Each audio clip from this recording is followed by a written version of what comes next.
Apa kalian pernah mendengar larangan wanita Sunda untuk menikahi pria Jawa? Jika iya, kisahku ini mungkin bisa memberi kalian jawaban mengapa secara tradisi wanita Sunda dilarang menikahi pria Jawa. Aku adalah Putri Dyah Pitaloka, atau biasa dipanggil Citra Resmi. Aku adalah putri dari kerajaan Sunda Galuh yang sangat terkenal akan kecantikanku. Ketika seorang pelukis membawa lukisan diriku ke hadapan Raja Hayam Wuruk dari Majapahit, konon Hayam Wuruk jatuh cinta pada pandangan pertama ketika melihat sosokku di dalam lukisan tersebut. Ia pun mengirim utusan untuk meminangku. Pinangan Raja Majapahit disambut antusias oleh ayahku Prabu Maharaja Linggabuana, karena ini akan menjadi langkah politik yang bagus bagi kedua kerajaan.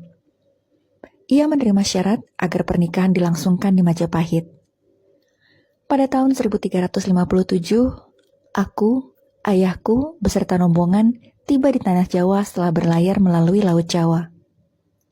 Kami mendirikan sebuah pesanggerahan di lapangan Bubat di bagian utara Trowulan, ibu kota Majapahit, sebagai tempat untuk menunggu sampai pihak Raja Hayam Wuruk datang menjemput kami.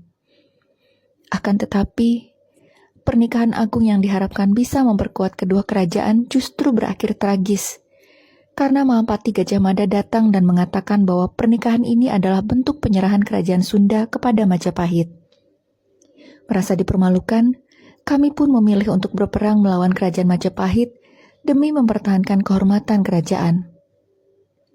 Di lapangan Bubat itulah kami berperang melawan pasukan Majapahit. Meski terkepung dan hanya dilindungi oleh sedikit prajurit, kami tetap melawan pasukan Bayangkara bentukan Mahapati Gajah Mada dengan gagah berani. Hingga akhirnya kami kewalahan dan gugur di medan perang. Rasa sakit melihat seluruh rombongan kerajaan Sunda yang gugur membuatku mengambil langkah tidak terduga untuk membela kehormatan rakyatku. Dengan keris kecil yang selalu kusimpan di balik pakaianku, aku pun melakukan bela pati, bunuh diri untuk melindungi kehormatan kerajaanku. Peristiwa itu hingga kini dikenal sebagai Perang Bubat. Mungkin peristiwa itulah yang melandasi larangan wanita Sunda untuk menikahi pria Jawa selama puluhan, bahkan ratusan tahun. Konon Raja Hayam Wuruk menangisi kematianku karena niatnya untuk meminangku benar-benar murni karena ia jatuh hati padaku dan bukan karena unsur politik. Sejak peristiwa itu, hubungan Raja Hayam Wuruk dengan Gajah Mada pun memburuk dan tidak pernah pulih hingga kematian Sang Mahapati.